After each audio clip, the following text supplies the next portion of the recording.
Hi, everybody. Good afternoon. We are going to get started. Welcome to the Fight for a New Economic Model, Modern Governing Challenges and Achievements Examined. Today, we are thrilled to have Felicia Wong and Frank Foer in conversation about the economic policy-making moment we are in. I'll start by introducing our speakers. Frank is a staff writer at The Atlantic.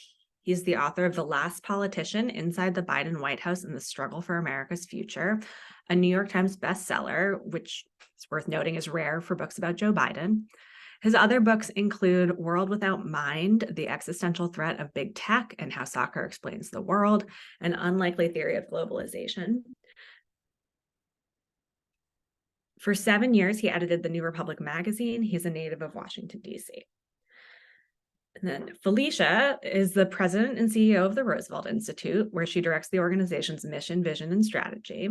She was the U.S. representative on the G7 Economic Resilience Panel in 2021 and served on the Biden-Harris Administration Transition Advisory Board. She's the author of many works, including, as of today, Sea Change, How a New Economics Went Mainstream, a new report from the Roosevelt Institute that examines how we arrived at this policymaking moment.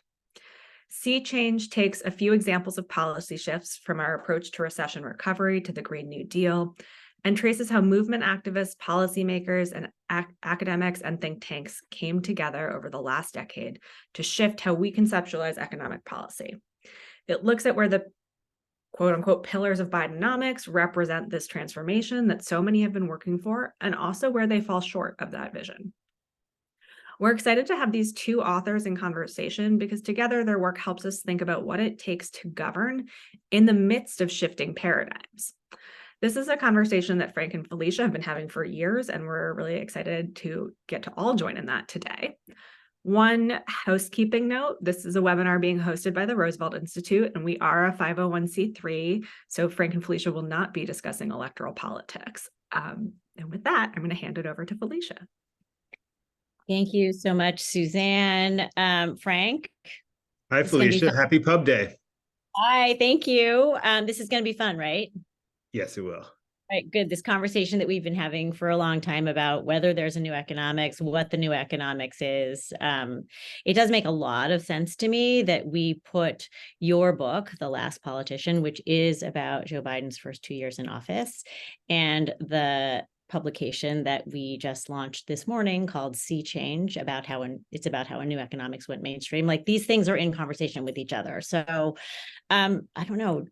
Do you want to start? I would actually love for you to start, just given that it's your pub day. I feel like we should defer to Sea Change, but which was also so we started talking maybe 8 years ago. You and I.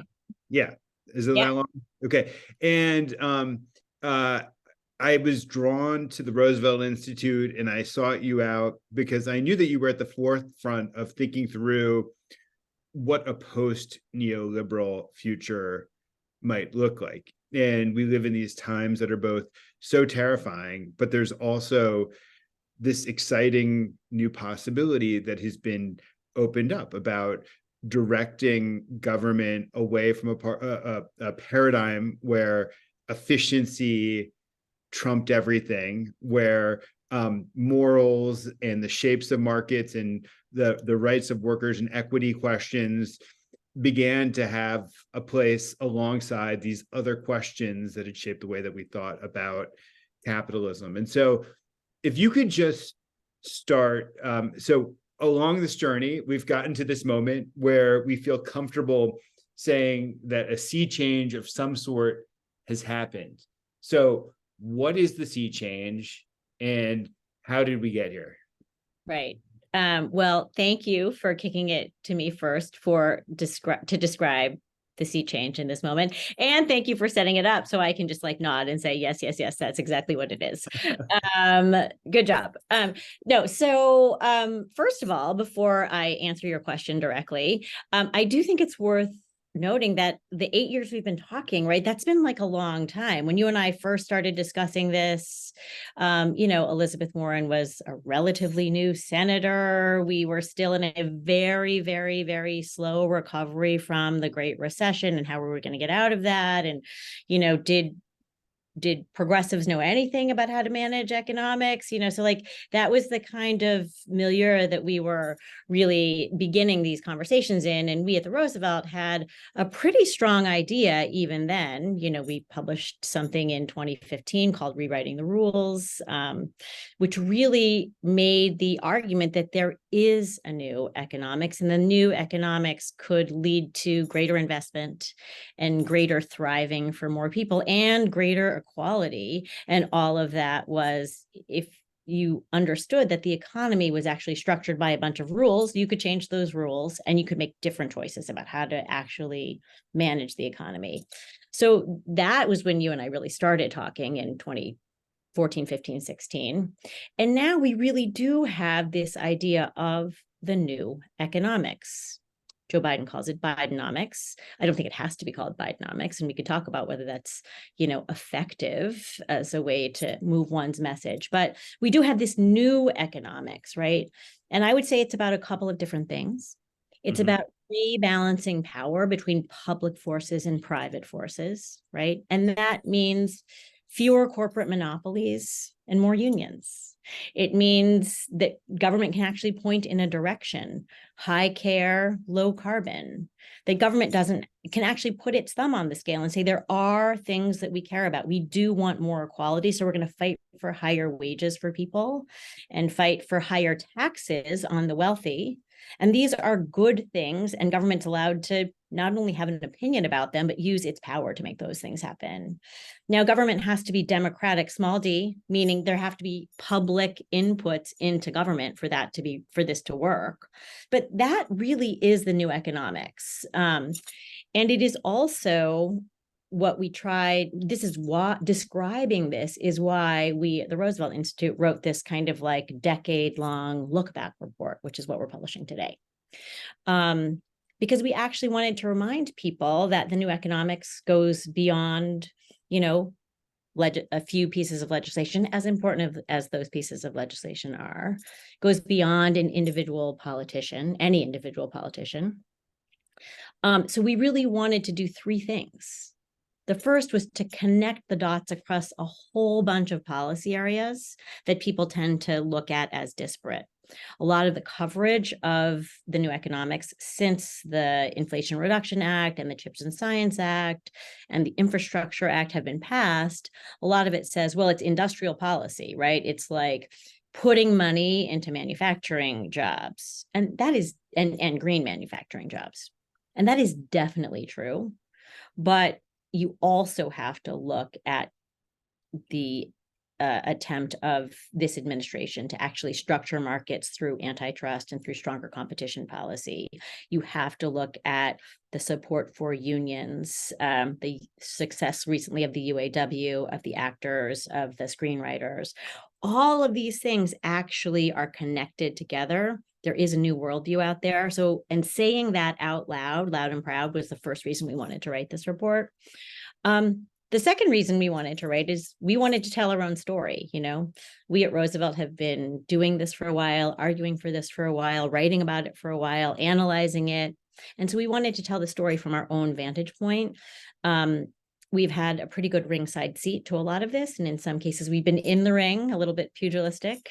I don't love being a pugilist, actually, but we do our best. And so we wanted to tell the story that we had lived. And then the last reason that we wanted to write this is because we're in the middle of the story. Like, it's not clear how this is going to end up. And this new economics could take a lot of different turns. And we want to make sure, and some of them could be bad, and we really want to make sure that the new economics succeeds on progressive terms. This rebalancing power, this, more equality, more equity, more race equity, and class equity. We care about all of those things. And so that's why we really wrote this, because we are trying to will it into being in some ways. So That's I can attest to the role that Roosevelt has played just as a chronicler of this, and just the way in which, starting with the transition, especially, and the how Biden personnel is policy. But can I just ask one question, which is, a couple years ago, Roosevelt published a paper that mapped out several different courses that the new economics could take, that there were different versions of what the paradigm could emerge as. And given that we're at this place, could you talk about what has emerged most and what hasn't emerged? What are some of the turns that have already happened in the course of the sea change? Yes, definitely. I will answer that question, then I'm going to make you talk about your book, okay? Okay. Yes, good. So yes, in 2020, building on work that my colleague Mike Consul, who's also a co-author on this book, and my colleague Nellie Abernathy, building on a lot of research that we did for several years, actually, between 2018, 2019. Ultimately, we published this thing in 2020. We tried to actually answer the question, is there a new post-neoliberal progressivism out there? A lot of critics, a lot of reasons to not like neoliberalism, not like this kind of market fundamentalism, not like this kind of, corporate markets should rule the world point of view. But is there actually a new worldview? And what we argued was actually there are 4 different strands of this new worldview. And we read literally hundreds of authors and tried to categorize them. Came up with 4 categories. The first was an argument that a lot of people were arguing for better regulation, better market structuring, literally. We called those folks the new structuralists. And in a lot of ways, Elizabeth Warren did then and continues to embody this perspective. You really need to use all the tools of government. You need to use the Department of Justice and the FTC and the SEC, and you need to use all the tools of government to actually structure markets and rein in companies so they aren't simply extractive. Yes. That's the first strand. The second strand is very familiar to a lot of people who think that, progressives or Democrats are sort of tax and spend liberals. I would kind of say, yeah, we, in a lot of ways, are, in fact, proudly tax and spend liberals. The second strand we called I think we called them, oh my gosh, you asked me this question, now I'm forgetting. It was like big fiscal. It was being oh gosh. Anyway, it was about being willing to spend a lot. Oh, public providers. Sorry, that's what we called it. Public providers. Look, there are a lot of places where markets fail, and government should actually provide things publicly. Should provide a public option in healthcare. Should provide really excellent public options in higher education that don't cost you, $80,000 a year. Should provide public care and pre-K and elder care. The avatar for this kind of approach, this public provider approach, is Bernie Sanders. So that was the second strand. The third strand we really tried to tease out was something we called economic transformers, right? You should use the power of government to transform the actual things the economy does. You should actually point in the direction of clean energy. The markets aren't getting there fast enough or universally enough. Government can actually put a thumb on the scale.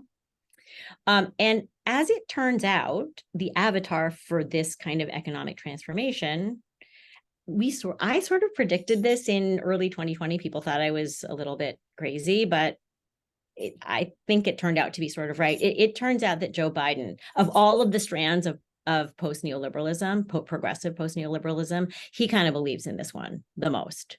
You remember that picture of him early in his campaign. He was like sitting with his sunglasses on and that Ford F-150, the electric Ford F-150. Like, yeah.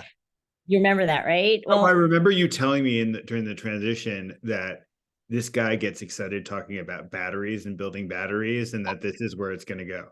Yeah, and as it turns out, I want you to tell the story of how that exactly happened. But as it turns out, that is where this administration has put the most energy and effort, I would say. Mm-hmm.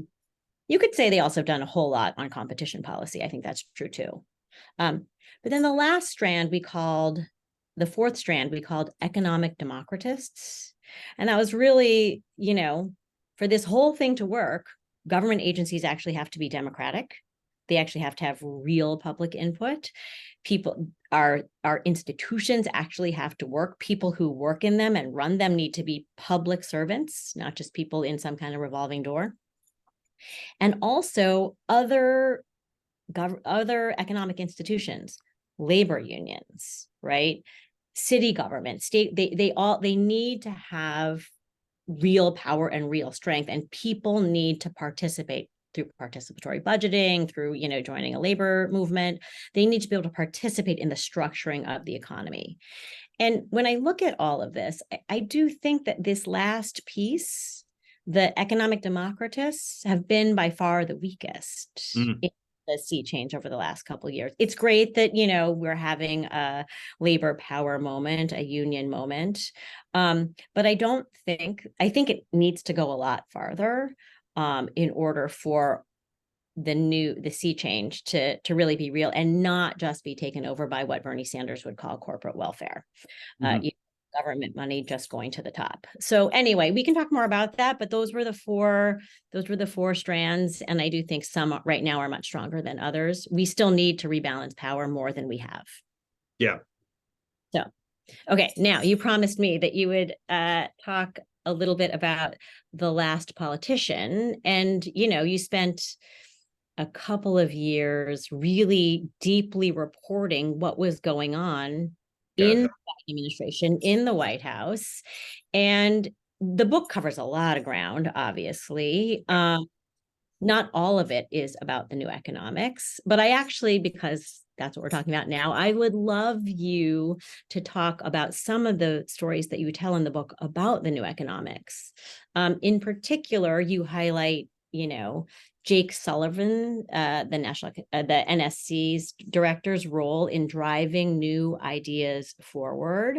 And you also then talk about the Build Back Better negotiations, flashback for any and how the Schumer team and the Manchin team, tried valiantly and ultimately did get to a deal, but you kind of give us a blow by blow on that. So you give us a real behind the scenes look on things that we don't get to in the paper. Obviously, that wasn't our vantage point. That was your vantage point. So talk about maybe some of those stories and also what you think about how policy ideas end up in the minds and in the conversations of real, actual people who have to make a decision and go with it. Yeah. So when my publisher first came to me with the idea for this book, she said, do a book about the first 100 days of the Biden presidency, because they're going to be confronting a pandemic. They're going to be dealing with all these broken institutions of government. And I thought, when did she come to you? Just after the Democratic convention. Oh, this was after the convention. Yeah. And I was a little bit skeptical, in part because before the election. Yeah, no, just after the convention. I had never really had any I never had any feeling for Joe Biden. I kind of always thought of him as a bit of a blowhard who fetishized bipartisanship. And my expectations for his presidency were not especially high. And so I kind of sat with it and I thought about it a little bit. And one of the things that I did was I went back and I reread Richard Ben Kramer's great book about the 1988 presidential race, What It Takes. And that book, Joe Biden is kind of the star of that book because he's somebody who, he sometimes looks like a corpse to us, but he, in that book, you could just see this guy, bursting with vitality. And the vitality was really about the way that he thought about status and class, and that there was he had this kind of deep sense that the elite disrespected him because he went to a state school and because he talked differently than them, and he didn't go, he was out of step with the Ivy League meritocracy that was reigning within the Democratic Party. And I thought to myself, this guy is more interesting than I was appreciating kind of as I was rolling with the conventional wisdom about him. And it also got me thinking, what, about the centrality of class in his thinking. And it made me go back to a lot of what had been proposed during the primary or after the primary, when there were the task forces with Bernie and with the Warren people, and they formulated. Unity councils. Unity councils. People, Elizabeth people, and Biden people. A lot of Bernie people, actually. And one of the things that annoys me the most about my fellow political journalist is that, there's a lot that was just sitting out there that was kind of flashing, like, this is big, this is interesting.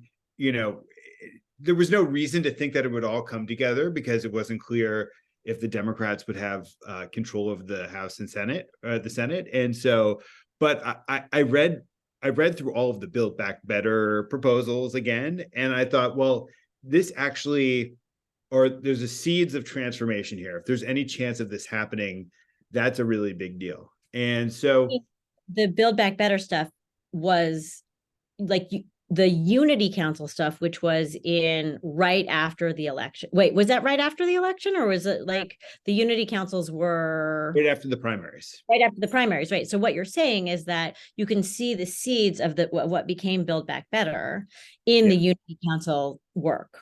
Yeah, and then work that those people did together. Right, okay. Exactly. And then I went back and I started to kind of try to figure out the evolution of those policy proposals. And it was interesting because you could see the ways in which this is how coalitional politics works, is that Biden is a politician who's self-consciously a politician, who's somebody who's always been kind of within the mainstream of the Democratic Party, but he had a relationship with the Sanders-Warren wing that I think was different. That what I kind of came to understand over time was that he was basically like, look, I want to do big things. In effect, I think he was somebody who wanted to stake his own place in history to prove all of the doubters wrong, who said that he was this placeholder or that he was an unsophisticated guy or somebody who was kind of mediocre. For personal reasons, he wanted to go big. And I think he also, for values reasons, he wanted to go big too. But I think he was somebody who was always open to being pushed in a way that maybe Obama wasn't open to being pushed, that Obama was kind of a bellyacre when it came to pressure from the left. And he always carped privately about how, when the left was pushing him or when Warren would challenge him on appointments, that there was somehow like lack of gratitude there for all the things that he'd accomplished. And Sanders also could see it during the primaries that when Biden talked about non-college voters, which was for Sanders the litmus test of how your policy should be evaluated, that Biden wasn't talking in the same sort of way that he was, but he was at least addressing those voters, which I think made Sanders more optimistic about the potential for pushing Biden in a direction that went bigger. And so, wait, can I ask you this? What I'm hearing you say is that you believe, based on your reporting, that there are actually at least two reasons that Joe Biden ended up, presiding over at least this partial transformation, this partial sea change. One is he is a pretty good politician, maybe, and he knew that Sanders and Warren got a lot of votes. Yep. The other is an actual deeper sense of that class in this country really matters, and there's a lot of things out there that aren't fair, and he wanted to make them more fair. That there was a reason, it's complicated because you go back and you look at his record as a senator. He was a senator from MBNA. He represented the financial services industry back in his own district. But then I saw certain things that also led me to think that he might go in another way, that his best friend, who was his chief of staff, was a guy called Ted Kaufman, who'd been a senator from Delaware during the financial crisis and came to hate financialization in the big banks and got religion on Wall Street. And actually, this is an underappreciated fact, which is that Beau Biden, when he was working with Kamala Harris and suing the Eric Holder Justice Department because of their settlement with the big banks, Beau Biden also got religion about Wall Street. And that, I think, was influential on Biden, even though I think that's actually a gap in the Biden record, is that banking reform, reining in Wall Street has not been a significant priority. I think that to some extent that helped shape his framework coming into the presidency. Okay, so I want to go now. I want to actually take you into a couple of the scenes in your book. You can pick one. You can either talk about like Jake Sullivan and his role in like elevating some of these new ideas. Like, where did Jake get those ideas, do you think? Or you can talk about like the negotiations between Schumer's team and Manchin's team.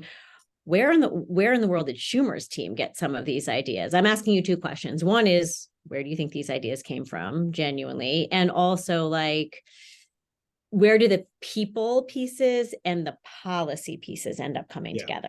So pick it's the choose my own Biden adventure. And I'm going to go with door number one, since it's about sea change, really, and kind of meshes with what the report is talking about, which is that Jake Sullivan is somebody who is kind of unmistakably a Washington elite, that he's somebody who did the long march through the institutions. He went to Yale Law School. He clerked for a Supreme Court justice. He worked for Hillary Clinton in the State Department.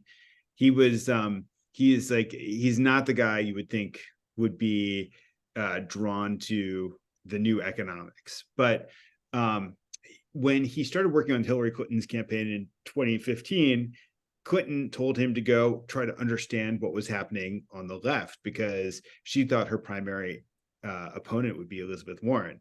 And so he started to read and he started to think. And I think I wonder if there were certain conversations that were happening with the Roosevelt Institute along the way, where he started to at least understand kind of what was happening and with the financial crisis and the anger around the financial crisis. But of course, the Clinton campaign only went so far in terms of moving in a left direction. And then you had short-termism, and she worried about CEO pay, but it was sort of idea by idea. I don't think it was reflected in something that I would consider to be a paradigm shift where a lot of dots were being connected. But there were policies where she's like, that's not fair. And that's, but there wasn't a wholesale kind of like worldview, in my view. Yeah. Well, it's like Sullivan liked to talk about how he'd scrawled the word rents on his whiteboard in his office to talk about his growing concern for the problem of monopoly. But it was obvious that antitrust wasn't exactly a primary concern of the Clinton campaign. And then Trump wins. He starts to be concerned about what he'd missed about the roots of populism. He begins to do this work through the Carnegie Endowment, where he does focus groups in Ohio and Nebraska and other places about foreign policy ostensibly. But I think he begins to understand that some of the trade deals that he'd helped negotiate were actually hurting workers back in his home state of Minneapolis. And I think that kind of started to drive him in the direction where he started thinking about industrial policy and started thinking about post-neoliberalism in a more comprehensive sort of way. And I think Biden wasn't somebody he was necessarily drawn to as his primary candidate for the campaign, but as Biden emerged, it became clear that Sullivan had written a piece in Democracy called the New Old Democrats, which was essentially calling for a different form of post-neoliberalism, which is kind of a throwback to the New Deal era, if such a thing is actually possible. But that's kind of who Joe Biden was at core, somebody who yearned for a return to DuPont and the corporations of the 1950s that were more rooted in communities, that had a symbiotic relationship with labor, that was kind of part of this New Deal consensus where everybody agreed that the social safety net was like a fact of American life and should be slowly, incrementally expanded. And so that was his vessel, I think. And Biden was so much more open, especially on the manufacturing question, as you described, to going in this sort of direction. Got it. And that does make a lot of sense. And that's actually the story of Jake is kind of an interesting story about how sea change happens, right? Because you have a person who had been thinking in a much more, maybe it's just a liberal direction, but there was a lot of embedded neoliberalism in his training and in his thinking, and you see him changing, which is like super fascinating. I will say, you asked about, maybe there were some conversations with the Roosevelt Institute along the way. I'll just point out two things. One is that I definitely remember Jake's article, Old New Democrats, in Democracy Journal in 2018, because literally the month before, I had published a piece in Democracy Journal called Bold versus Old. I published it with Tom Perriello. And anyway, there were a lot of parallels between those two pieces. And I mention it only because I think it was in the water, right? I think a lot of the arguments that we were making, that the bigger we, it's not just the Roosevelt Institute, obviously, there's a whole group of us who are think tank folks or academics or policy, Jerry Petrella, the person who was you described in your Chuck Schumer section as Schumer's policy lead.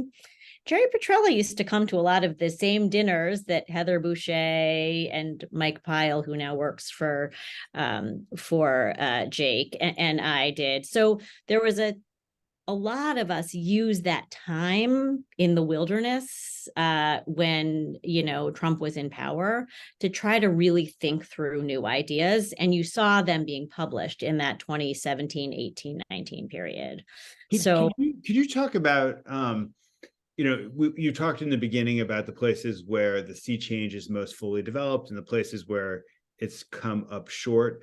Talk about some of the lessons of the last couple of years, and why is it that certain parts of the agenda, like the competition agenda or the industrial policy agenda, have advanced at a more rapid clip, and why have other parts of the agenda that you talked about stalled? Yeah, well, that's actually a very hard question. It's sort of like trying to argue the hypothetical or argue the negative, but I will try my best to explain that a little bit from where I sit.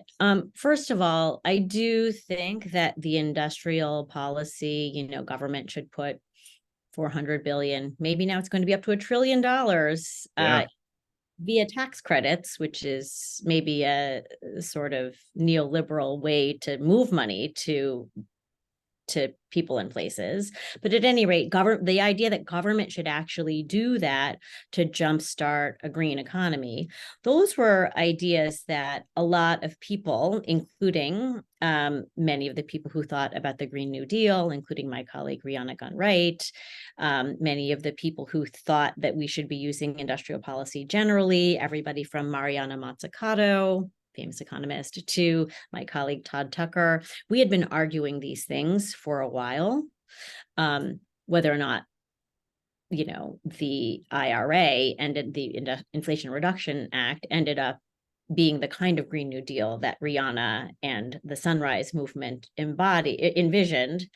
It didn't, and that's probably the question you're asking. But there was a kind of use government money to make big things happen.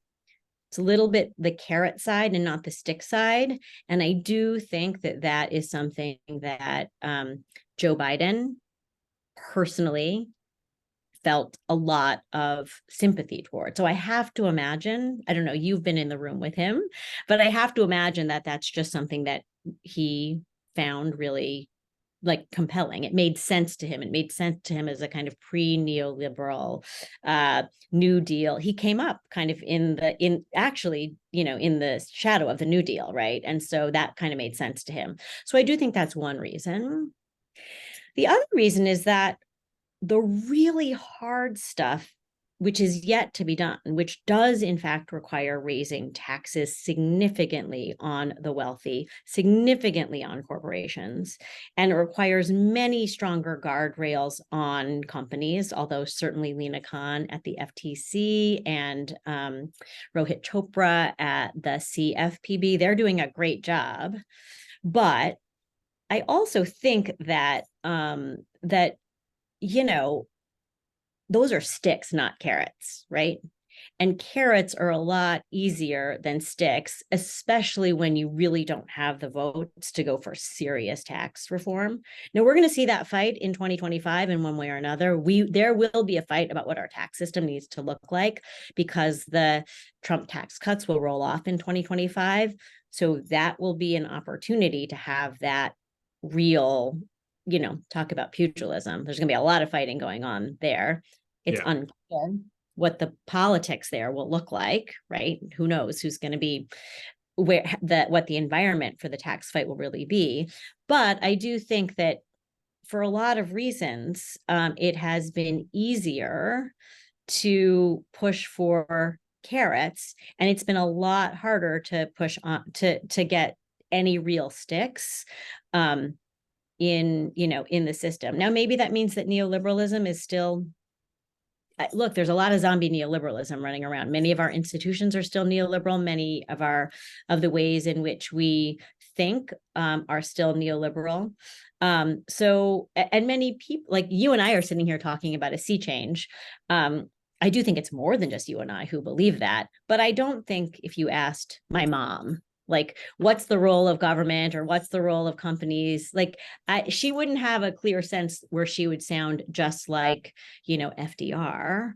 Yeah. Can I say one thing, which is that given the urgency of so many of the problems, that the solutions that have emerged feel dreadfully insufficient. But if you recall that so much of this happened with a one vote majority in the Senate, where the hinge vote, or maybe the two hinge votes, were people who had kind of different reactionary tendencies and were in the pockets of plutocratic forces. It's kind of incredible that as much emerged as it did.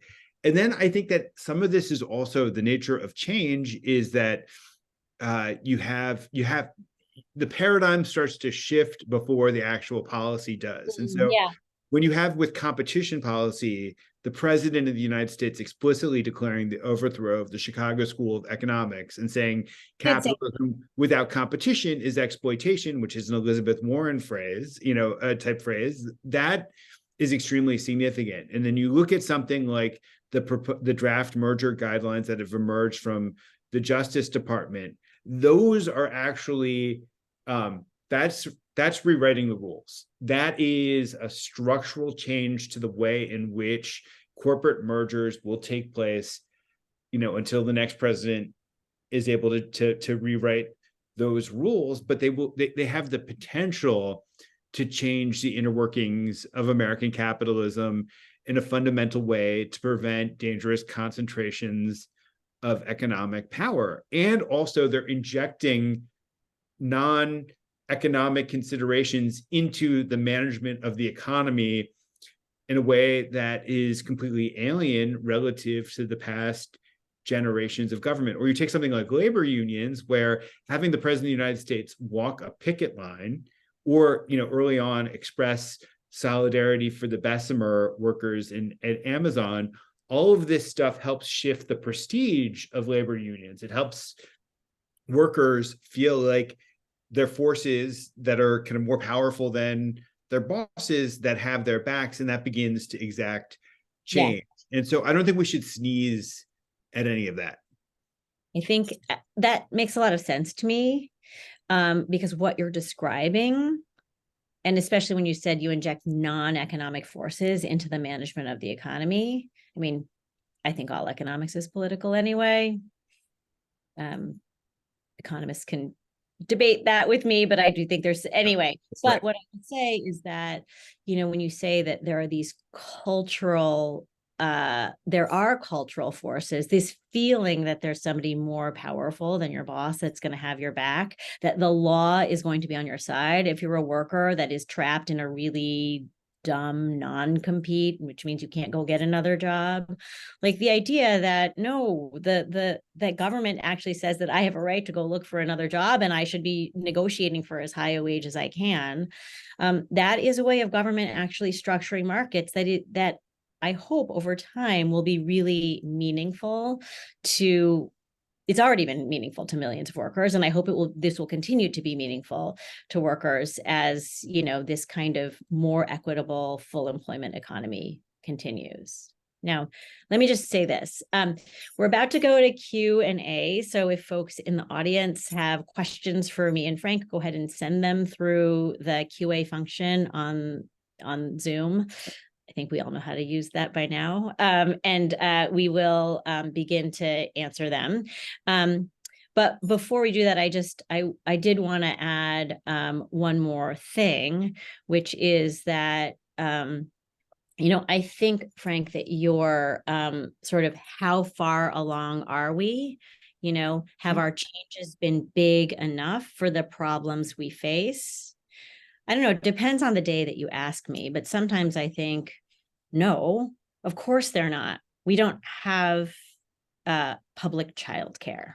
We don't have, health insurance right now threatens to be even more privatized through Medicare Advantage than it was, like many, many, many things that are important for human beings to live a good, for human beings making the median wage, middle-class people, they remain out of reach. Housing is another obvious example on the one hand, but on the other hand, and this is why I appreciate very much your optimism, we didn't think 5 years ago that we were going to see as much enthusiasm from the president of the United States or from a whole administration, because it's not just about one person, for all of these things that do add up to a paradigm shift. And I think you are totally right to say that sometimes you measure success by individual policies, but often, and what we try to argue for at the Roosevelt Institute, you measure success by whether you've changed the conversation. Have you changed the conversation? Have you changed what people think is normal and acceptable to do in terms of structuring the economy? And if you've done that, and we're starting to see that, and we're starting to see pushback, but we're starting to see that. So maybe more policy change, helping more real people, workers, families, maybe more and more of that will come about if this change keeps going. So just one thing to just add to that, which is, the title of my book is The Last Politician. And I guess the thing that I appreciated over the course of kind of having my face pressed against the window of government as all this is unfolded is the way in which things like Elizabeth Warren and personnel, these like long-term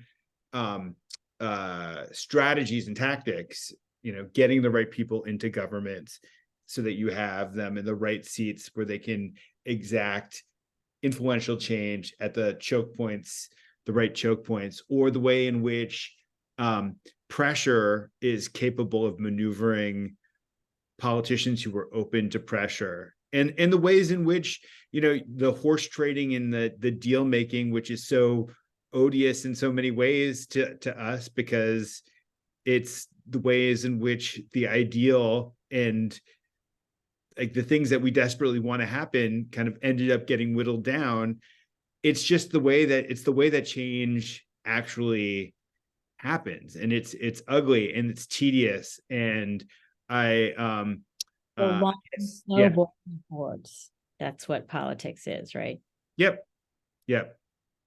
Okay, let's move to Q&A. We are getting a lot of questions, Frank, about geographic inequality and how Bidenomics either has or hasn't managed to address the specific needs of rural communities, and especially the high cost of living in these places. I have some view on that, but I'd love to hear what you go first about that. I was going to try to kick it to you because it is one thing I do think is interesting is if you take, this is something I'm just reading Felicia back to Felicia, I think. But you look at the totality of the bills that have been passed and the ways in which implementation is being coordinated. There's some opportunity for addressing regional inequality, and that I think there's been a real effort to direct investment so that it compounds upon itself, so that you have parts of the country that have been economically underdeveloped that then get this massive boost that comes in the form both of infrastructure spending, maybe a little chip spending, maybe some IRA spending, and that layered on top yeah, of. yeah. Yes, I think that is possible. And I'll say two things. One is that this takes a long time. Mm. A lot of money is not yet even out the door, and Yes. getting money out the door via the Treasury Department or the Department of Energy or the Department of Transportation. There are lots of maps of where money has been pledged or where money has already moved.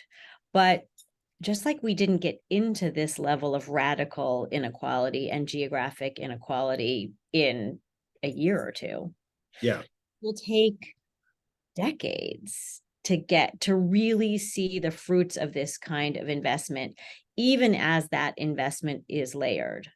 So that is just very important. And a lot of the investment is actually drawing private companies. Micron's going to Syracuse, New York, or TSMC, the semiconductor company, is going to Phoenix, Arizona. But they're literally breaking ground right now and arguing about how to build the factories. They have yet to actually create jobs beyond construction jobs. And then beyond that, it will take years for jobs to develop, for people to either move or stay in these places, and then for schools and hospitals and businesses. That's the vision, but it just takes a long time, and it's really hard in a very low trust political system to say, like, oh yeah, it's going to be fine in a decade. So One thing about implementation that is so interesting to watch up close is that the theory is that you need this coordinating act that government can play in terms of unleashing private investment, where the supply chain for something like batteries can't happen unless the government steps in and directs it and says, like, this is going to happen here, and this is going to happen here, and we're going to make this investment so that it's clustered relatively close together, so that this part of the supply chain can feed off of this part of the supply chain that can feed off of that part of the supply chain. And it's what happened. I think one thing you note in the Sea Change document is the way in which a lot of the pandemic vaccine production was itself an act of industrial policy that kind of proves the theory, where all of these complicated supply chains that allowed Pfizer to ramp up in the way that it did required having the White House step in and direct investment. Right. Totally. Yeah. Right. That's very true. I mean, honestly, we always have industrial policy. Government is always putting its thumb on the scale for somebody. The question is for whom? For the general public, for more efficient, more effective supply chains in more places, or for Wall Street? I mean, really, that is the question. But and the vaccine story is a great one, and I think that's one of your favorite parts of your book. It's a great story. Here's a couple other questions. I'm going to make you answer this one because I don't want to, but if you make me, I'll try. But it's a question about framing and narrative. What are the reasons for labeling this paradigm shift as new economics, as opposed to a resurgence of a New Deal era social democratic principle of governance? I could answer that. I probably should, since we are the Roosevelt Institute, but I actually want to know what you think about why we might not call this social democracy, or maybe we should we? I mean, I don't think that it is precisely social democracy what we're talking about. I think it goes across, but so there are a couple of reasons why I think labeling it the new economics works. The first is that it is a break. So what the sea change, and the reason that I was ultimately drawn to writing about the Obama administration is that there had been this orthodoxy that had reigned during the Obama and Clinton presidencies, and that this was going in a new and markedly different direction. And I think that needs to be noted. And then I think, as you note in the report, and I think as anybody who's thought about this, there were certain flaws in the New Deal order and its failure to address racial inequities, that and certain gender inequities, and that there are parts of the new economics that are kind of self-consciously trying to correct for those historical failures to do better this time around. I don't know. How would you? Yeah, I think that's right. I know that tone that I think that's right, which means that I actually agree that it isn't social democracy. It isn't FDR style social democracy. Whether it should be more about the return to social democratic principles in actually, like, substantively, is one question. I would say yes. Whether you would want to call it social democracy in, this political environment, is a different question. It's one thing to do it if you're an academic, or maybe if you're a think tanker. I think if you are in office, that's a pretty hard thing, unless you're Bernie Sanders. It's a pretty hard thing to do. Certainly if you're running for federal office, national office, that's a hard thing to do. We did get another question, Frank, about framing. So I'm going to ask that, and then I'm going to maybe close us out on a question about where we see the new economics happening, state, federal, or local. So, we've managed to get 53 minutes into this conversation without really saying Bidenomics that much, but some of our audience members want to know what we think about the phrase Bidenomics itself. Does it help or does it hurt as a step in paradigm shift? If it were you in the White House, would you have been pro Bidenomics as a slogan? I mean, I'm generally frustrated in the whole discourse about the new economics that there isn't a better slogan than the new economics, that there is no equivalent to the New Deal or Great Society, because I think one problem I have with the new economics as a label is that there's no vision or values associated with that per se. And I would say the same thing is true about the phrase Bidenomics, that Bidenomics, because it's associated with a human being, and there's so many other sentiments that we have attached to that human being, it basically clouds the term. And also, I think it becomes too associated with these basic measurements of economic health. It's like, is it about inflation or unemployment? And really, like, what we've been talking about is about, at its core, and even the core of their own achievement, is about a new vision of power. And that I think that they need to kind of go up to that next level, because it creates a frame that there's a narrative where you have certain forces that you're fighting against in order to birth a new and better economics. Yeah. I think that is right. And what I was going to say to that first new economics question is, we sort of called it the new economics. My colleagues who helped write the report and name the report are going to not be happy with me for saying this, but it's a little bit of a dodge, right, to call it the new economics, because, and we've been doing this at Roosevelt for at least a decade, and we never got a great name for this. Nobody wants to walk around and saying post neoliberalism is not a good name either.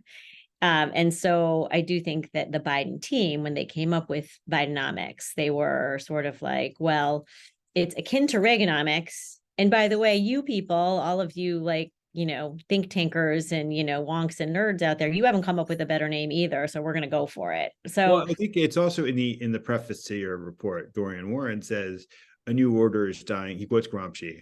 Right. says order dying, and a old order is dying, and a new one is waiting to be born. I think it's, part of the reason why there's a dodge is that like this is still very much a work in progress. And when you started talking about at the beginning how there were various competing visions for what post neoliberalism could become, I think that those visions are still competing with one another. And even if certain tendencies have prevailed in the Biden administration, it's not a settled matter at this point. Right. Right. So our last question, where we're going to close it out. Do we see the new economics anywhere besides federal policy? Obviously, money is moving from the federal government to cities and states across the country, but do we also see state politicians, mayors, governors embracing this new economics anywhere? And if not, I don't know, maybe there's a lot more work to do, but if not, why not? But do we see it embraced anywhere at the state level? Why don't you go first? I do think there are a couple of interesting places where we are seeing this at the state level. So Gavin Newsom in California, right? There's a lot that California has done on labor law, thanks to Julie Su in part, who is now the acting Secretary of Labor, but there's a whole lot of worker protections that we're seeing in California. And certainly that is part of the new economics, part of this rebalancing of power. But even more interestingly, California has announced a plan to produce its own insulin. Now, that to me seems like that is a public option for a very critical drug for millions and millions and millions of Californians. And they're trying to take it out of the profit system. So to me, that is a really interesting example of, public options. That's somewhere where they're going farther than federal policy in a state. So I do think there are places where, at the state level or even at the city level, we're seeing cities experiment with basic income. You can argue as to where basic income fits in all of this, but the idea that it's like the child tax credit in a way, that you should be getting money to make sure from the government on a regular basis to make sure that kids stay out of poverty. And that is a great investment because those kids are going to do better in school and, basically be happier and healthier. Just the data is unassailable on that. So we're starting to see some of that effort happen at the state and city level. So there are places, I think, where it is being embraced, where the new economics is being embraced outside of the federal government. But ultimately, I believe, as a Roosevelter, that you do need the federal government to really set a bunch of the standards, rewrite a bunch of the rules, and also set a cultural, it's a cultural question. How are we going to structure our economy? So anyway, we're almost at close. Frank, I'm going to give you the last word. What would you like to say to our viewing audience or our guest today about what's next?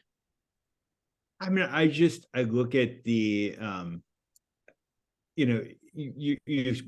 going back to something I've said before, which is the cultural change, which is the mood music that shapes the way that government works. And I think it really is a fairly incredible thing to me that over the course of the last couple of years that we have seen this unlikely or this resurgence in the labor movement that people hadn't totally, predicted. People wanted to see happen, but the people who knew labor most, I think, were some of the most fatalistic people on the labor question. And then to see the UAW strike and to see the Hollywood strikes. I mean, this is, I think that when change begins to happen, it needs to be noted, and it needs to be noted when our expectations are exceeded, because the fact that happened is itself,